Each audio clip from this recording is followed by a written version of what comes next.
बुलढाणा जिल्ह्याच्या हिवरा आश्रम परिसरातील स्वामी विवेकानंद आश्रमाच्या वतीनं विवेकानंद जन्मोत्सवानिमित्त विविध कार्यक्रमांचं आयोजन करण्यात आलं। याच कार्यक्रमाच्या समारोपाच्या दिवशी महाप्रसादाचं आयोजन करण्यात आलंय। एकाच महापंक्तींमध्ये जवळपास 1.5 लाख लोक या महाप्रसादाचा लाभ घेत असतात। या महाप्रसादासाठी 151 क्विंटल गव्हाच्या पुऱ्या आणि 101 क्विंटल वांग्यांची भाजी असा प्रसाद दिला जातोय। महाप्रसाद तयार करण्यासाठी जवळजवळ 300 स्वयंसेवक 2 ते 3 दिवसांपासून या ठिकाणी सेवा देतात।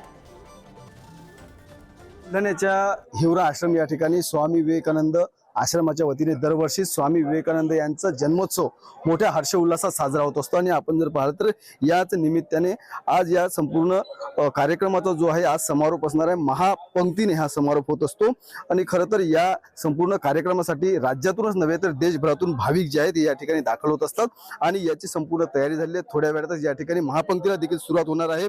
आपल्यासोबत संस्थांचे सचिव आहेत। सर, काय सांगाल, कशा पद्धतीने एकंदरीत किती दिवसाचं नियोजन असतं आणि महाप्रसादाचं कसं स्वरूप कसं असतं? स्वामी विवेकानंदांची आज जयंती आहे, त्यानिमित्त विवेकानंद आश्रमात दरवर्षी भव्य महाप्रसादाचं आयोजन केलं जातं। जवळपास 150 ते 200 क्विंटल गव्हाची पुरी आणि तेवढीच वांग्याची भाजी असा प्रसाद बनवला जातो।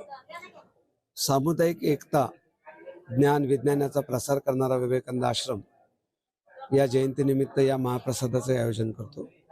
हा सगळा महाप्रसाद ट्रॅक्टर्समध्ये भरून आपण भाविकांपर्यंत नेतो। संस्थेचे संस्थापक शुकदास महाराज म्हणत की तुम्हीच माझे देव आहात।